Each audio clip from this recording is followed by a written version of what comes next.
Saat dunia tegang karena konflik di berbagai dunia, Indonesia justru melangkah berani. Di tengah kunjungan bersejarah ke Rusia, bukan sekedar pertemuan biasa, tapi sebuah langkah besar. Presiden Prabowo Subianto akan melakukan kunjungan penting ke Rusia, menemui Presiden Vladimir Putin.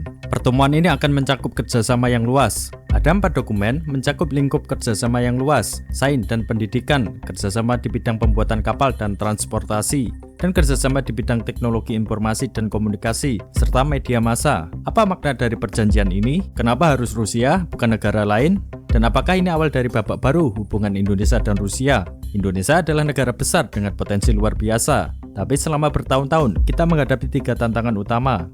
Pendidikan tinggi kita tertinggal dalam hal riset, kolaborasi teknologi tingkat lanjut. Banyak mahasiswa cerdas, tapi peluang magang, riset dan transport teknologi masih terbatas. Industri perkapalan nasional belum sepenuhnya bangkit. Galangan kapal kita banyak, tapi teknologi belum sepenuhnya mandiri. Kapal TNI Angkatan Laut pun masih banyak yang uzur. Teknologi informasi kita belum jadi tulang punggung pertahanan dan kedaulatan digital. Banyak sistem vital yang masih tergantung pada negara lain. Maka dari itu, kerjasama dengan Rusia ini muncul sebagai jawaban yang mungkin bisa membawa perubahan besar.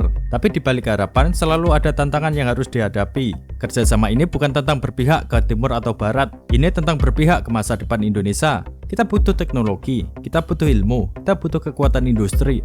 Dan kalau Rusia bersedia membuka pintu untuk kolaborasi sejajar, kenapa tidak? Pendidikan akan menjadi pondasi, industri perkapalan akan jadi alat pertahanan dan penggerak ekonomi maritim. Teknologi informasi akan menjadi perisai digital dan akan menjadi sumber kekuatan data nasional. Indonesia tak akan tunduk pada tekanan luar. Indonesia akan berdiri sebagai bangsa yang merdeka, menentukan arah pembangunannya, dan kunjungan Prabowo ke Rusia bisa jadi langkah awal yang menentukan sejarah puluhan tahun ke depan.